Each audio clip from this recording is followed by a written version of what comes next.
Assalamualaikum warahmatullahi wabarakatuh. Nama saya Rival Fansyah. Kali ini saya akan menjelaskan tentang chapter 6. Soal teori 1. Kenapa file suara harus dilakukan MVCC?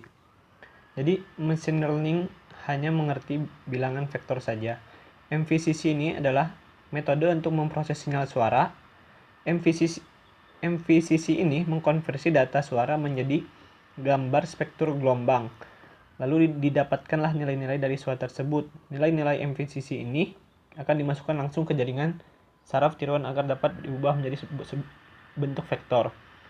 Nah, di sini adalah proses dari penginputan suara hingga menjadi output. Nomor 2, konsep dasar neural network.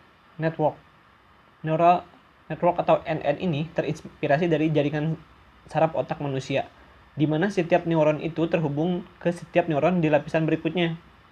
Lapisan pertama menerima input dan lapisan terakhir memberikan output. Input dari sebuah neural network ini adalah data training atau data yang sudah ada, dan outputnya merupakan data test atau data yang bisa dicari. Nah, ini tuh kita sebut aja neuron yang X nih. Nah, ini lapisan input, lapisan hidden yaitu lapisan kedua, lapisan output lapisan ketiga. Nomor 3, konsep pembobotan dalam NN. Dalam proses neural network ini, mulai dari input yang diterima oleh neuron bersama dengan nilai bobot masing-masing input. Setelah memasuki neuron, nilai input akan ditambahkan oleh fungsi penerima. Hasil penambahan ini akan diproses masing-masing fungsi neuron, dan hasil penambahan ini akan dibandingkan dengan nilai ambang tertentu. Semakin besar nilai bobot sebuah input, maka sinyal yang berasal dari input tertentu memiliki prioritas yang semakin besar untuk berkontribusi kepada neuron ke depannya. Selain itu, bobot juga menentukan sinyal dari input tertentu bisa melewati neuron di depannya atau tidak. Nah, di sini ada neuron, lalu dia masuk, lalu terjadi rumus di sini, lalu outputnya. Nomor 4, konsep fungsi aktivasi dalam neural network. Fungsi aktivasi ini merupakan operasi matematik yang digunakan untuk mendapatkan output neuron dari nilai inputnya. Terdapat beberapa fungsi aktivasi, bisa dilihat pada gambar fungsi aktivasi ini. Cara membaca hasil plot dari MVCC. Nah, di sini ada sebuah plot atau grafik yang berasal dari sebuah file audio. Terdapat dua dimensi, yaitu X sebagai waktu dan Y sebagai desibel. Nah, dapat dilihat bahwa jika berwarna biru, maka power dari suara tersebut rendah. Jika berwarna merah, power dari suara tersebut tinggi. Di bagian atas terdapat warna merah pudar yang menandakan bahwa tidak ada suara sama sekali dalam jangkauan tersebut. One-hot encoding. One-hot encoding ini merupakan metode yang memetakan kata-kata ke dalam angka biner. Misalnya, apakah what sama dengan what kalau benar 1, apakah what sama dengan is kalau salah 0, dan selanjutnya. Apa fungsi dari NP-unique dan to-categorical dalam kode program?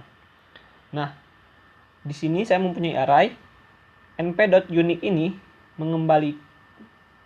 mengambil isi array yang unik dan lalu mengurutkannya. Sedangkan categorical ini, dia ini mengambil data lalu mengkategorikannya. Di sini kita bisa lihat, di sini ada angka, di sini ada sama dengan, dan di sini ada tambah. Nah, kenapa ini sama dengan ada di sini? Karena sama dengan itu dihitung sebagai string. Apa fungsi dari sequential dalam kode program? Fungsi dari sequential sebagai salah satu jenis model yang digunakan dalam perhitungan. Nah, baik, kali ini kita akan memasuki praktek. Jelaskan isi dari data Getezan genre collection dan data freesound. Jadi, data Getezan ini adalah genre collection berisikan 1000 lagu dari 10 genre berbeda. Nah, di tiap genrenya masing-masing itu terdapat 100 lagu yang kurang lebih durasinya 30 detik.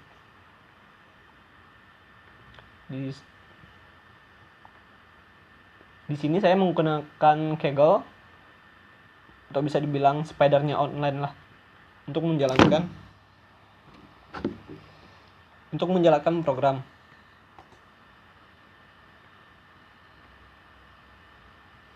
Nah, pertama-tama kita memerlukan library Librosa, terus Glob, terus NumPy, terus Matplotlib, Keras.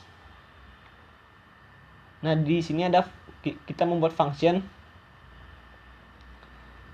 yang bernama display MCC.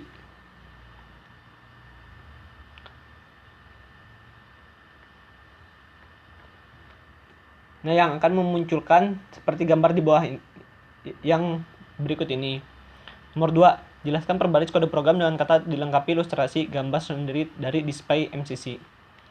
Nah, lalu kita ini memanggil function yang telah kita buat tadi berupa display MCC. Di sini saya membuat variabel path yang merupakan variabel yang menampung string folder. Nah, lalu ketika kita run, dia akan memunculkan grafik dari musik yang telah dimasukkan, seperti yang saya jelaskan sebelumnya.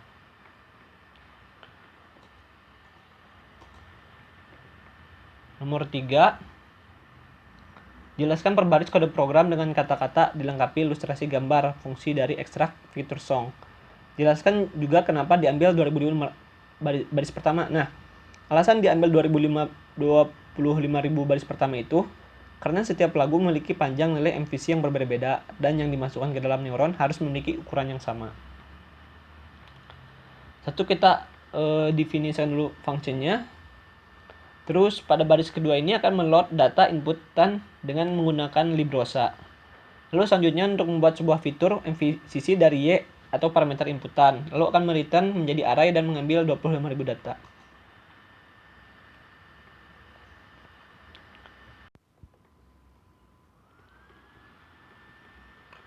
Nomor 4, jelaskan perbaris kode program dengan kata-kata dan dilengkapi ilustrasi gambar. Nah, di sini kita membuat function dulu, terus membuat variabel yang berisi array dengan datanya itu nama folder. Nah, kemudian kita melakukan perulangan di sini. Nah, terus setelah melakukan perulangan, kita print proses berapa lagu di berapa genre. Terus kita lakukan perulangan di dalam perulangan. Kemudian convert label ke one hot encoding seperti yang saya jelaskan sebelumnya. Nomor 5, jelaskan dengan kata dan praktek kenapa penggunaan fungsi generate vector labels sangat lama ketika meload dataset. Tunjukkan keluaran dari komputer sendiri.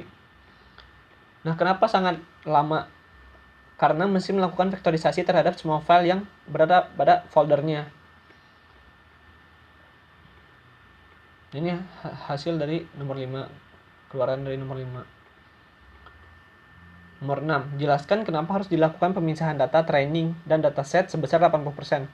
Praktekkan dengan kode.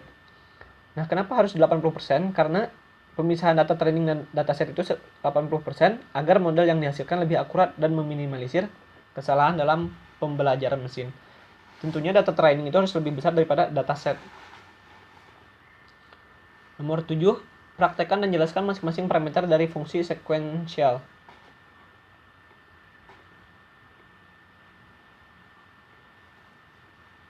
Fungsi sequential adalah sebuah model yang menentukan izin pada setiap neuron. Nah, di sini ada 100 dance yang merupakan 100 neuron pertama dari data pelatihan atau data training. Fungsi dari ReLU ini adalah mengaktifkan neuron atau input yang memiliki nilai maksimum. Sedangkan dance 10 ini adalah output dari hasil neuron yang telah berhasil diaktifkan. Jadi dari 100 itu ada 10 yang berhasil diaktifkan.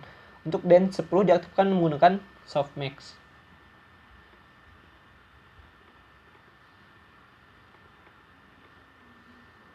Nomor 8, praktekkan dan jelaskan masing-masing parameter dari fungsi sequential.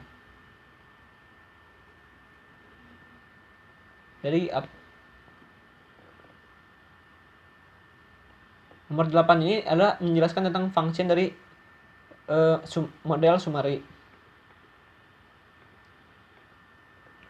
Nah, nomor 8 ini dance pertama itu memiliki 100 neuron dengan sekitar 2 juta lebih dengan aktivasi 100. Jadi untuk setiap neuron memiliki masing-masing satu aktivasi.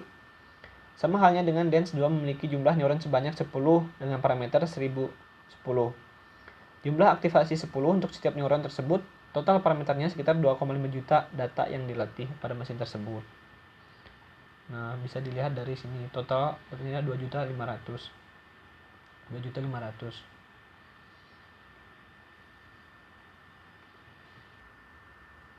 Nomor 9, praktekkan dan jelaskan masing-masing parameter dari function fit.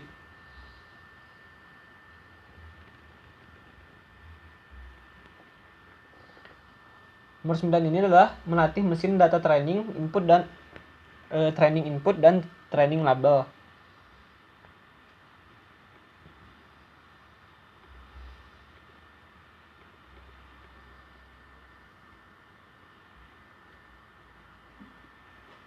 Nomor 10, praktekkan dan jelaskan masing-masing parameter dari function evaluate.